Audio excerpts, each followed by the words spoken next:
নজর রাখবো পরবর্তী সংবাদে। বিশালগড় শ্যামা সাধু নদীর ঘাটেই অষ্টমী স্নান অনুষ্ঠিত হয়েছে।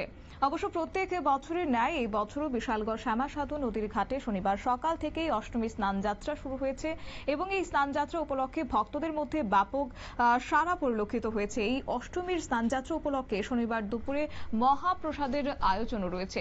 কি রয়েছে এই বিষয়কে কেন্দ্র করে বক্তব্য শুনুন। সামারঘাটে আজকে কিসের স্নান যাত্রা চলছে? অষ্টমী স্নান যাত্রা।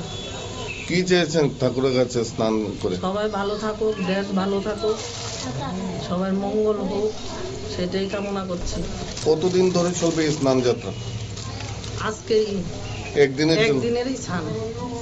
আপনি কোথায় থেকে এসেছেন? নেতাজি নগর। কি নাম আপনার?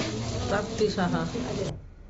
আপনারা শুনলেন তাদের বক্তব্য। সকাল থেকে ভক্তরা একে একে আসছেন এবং অষ্টমী স্নানে তারা যোগদান করছেন। অষ্টমী স্নান যাত্রা সম্পূর্ণ হয়েছে আজ এবং সারা দিন সেই ছবি লক্ষ্য করা গেছে শ্যামা সাধু নদীর ঘাটে। অবশ্য প্রত্যেকেই মনে করেন যে অষ্টমী স্নান যাত্রা এই পুণ্য তিথিতে স্নান করলে একটি পুণ্য লাভ হয়। তাই পরিবারের কল্যাণে সকলের কল্যাণ কামনায় আজকে স্নান যাত্রা সম্পূর্ণ হয়েছে শ্যামা সাধু নদীর ঘাটে।